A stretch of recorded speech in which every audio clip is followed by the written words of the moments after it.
So this is the Onetail from Craft and Ride. It's a more concave, you know, back tail pad. Because original one that comes with it is a little flat. Me, I like concave. It makes it easier to carve and, you know, get nice tight turns with it. So I bought this, and I actually like the grip a little bit better on this. So I'm gonna do the grip on the front also. I think I'm gonna start with gripping the front pad first.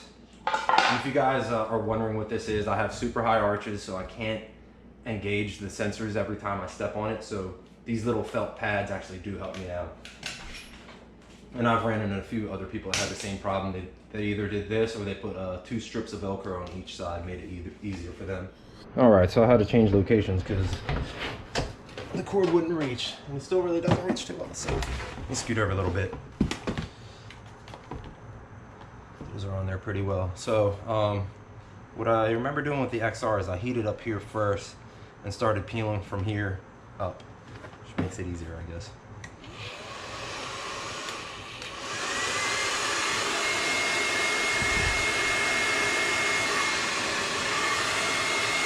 I'm gonna use a hot setting.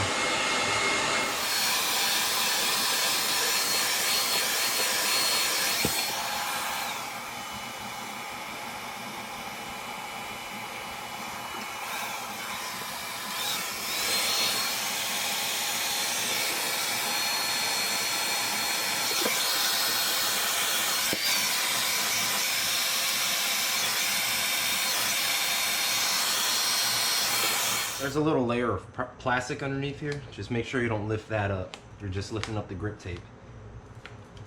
Just do it nice and slow. You don't want to rip it up too fast.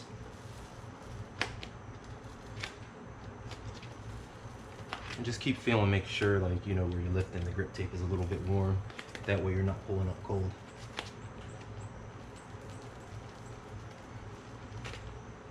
And when you're pulling this back, don't pull up in a way. Pull it nice and flat and that way.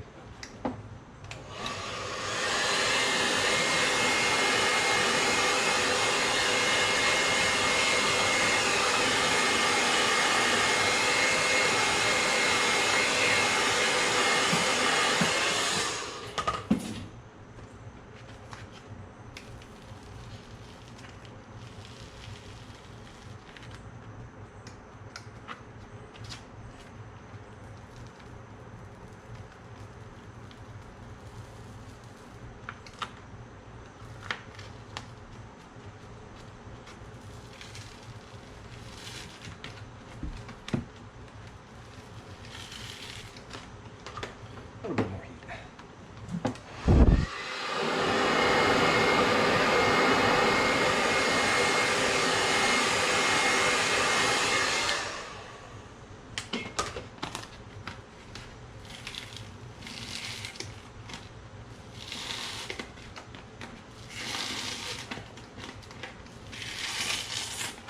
There we go.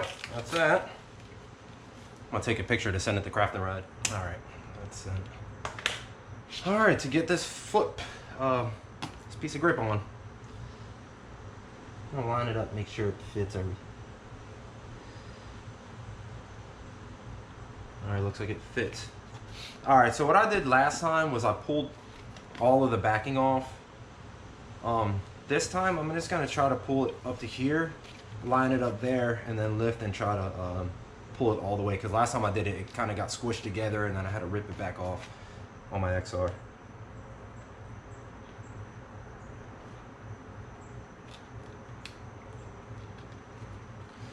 I can lift this. There we go. So I got that little front piece off. There we go. So I'm just gonna do a little tail right there. Boom. Make sure that's lifted a little bit though. Did I say dough? All right. There we go.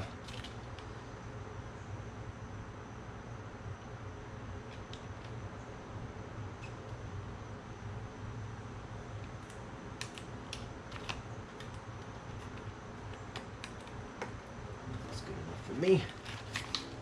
All right, now I'm just gonna pull the backing off. Nice and lay it flat. There we go. Oh wow, so grippy. I like it.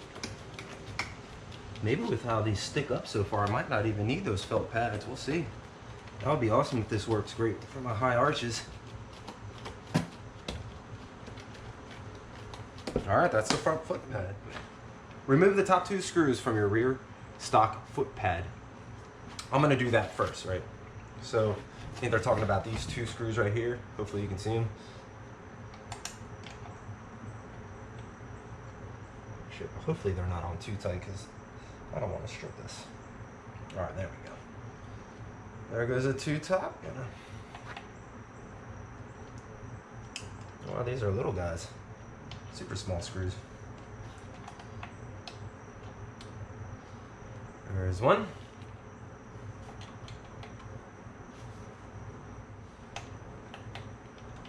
Cool, and there goes 2. All right, and the 4 screws on the underside of your pint that screw through the rails and rear bumper. I'll flip that bad boy.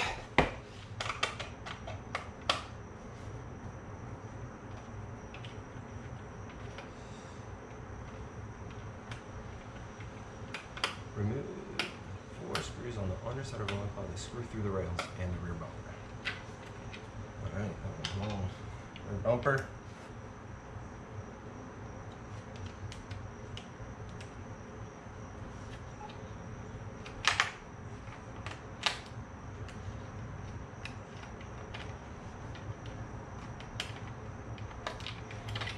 There we go. That's 1, 2.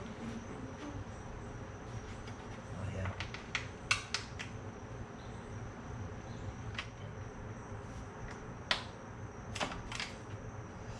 All right, so that's the top and bottom of.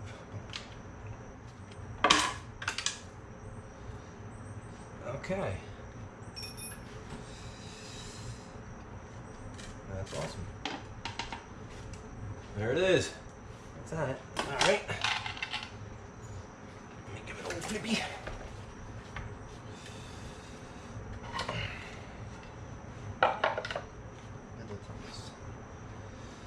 All right. Out there. Those are the originals. So it says, remove the stock foot pad and replace it with a Onetail. Use the 2 screws that were removed from the top of your foot pad to screw into the top 2 holes of the Onetail.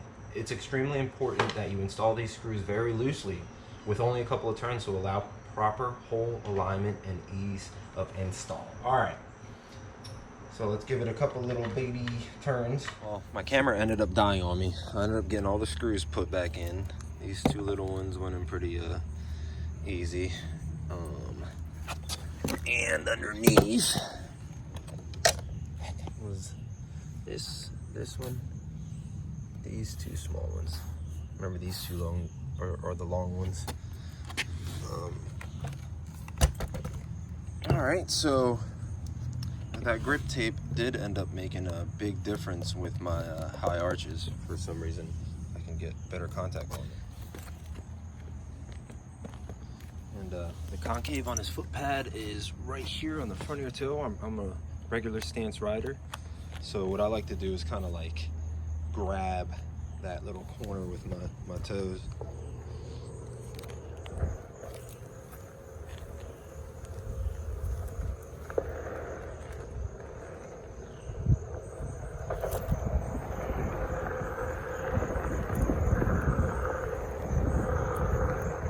So yeah, the carving on this thing is way tighter for sure. And I ended up putting 20 PSI in the tire. I checked and it was at 15.5. I did like the squishiness of it. Just notice one little thing. There's like a little crack right there that goes all the way down. That's kind of a bummer, but oh well. I don't think it's on the other side. Other than that, I'm really happy with this foot pad. Good job, Craft and Ride.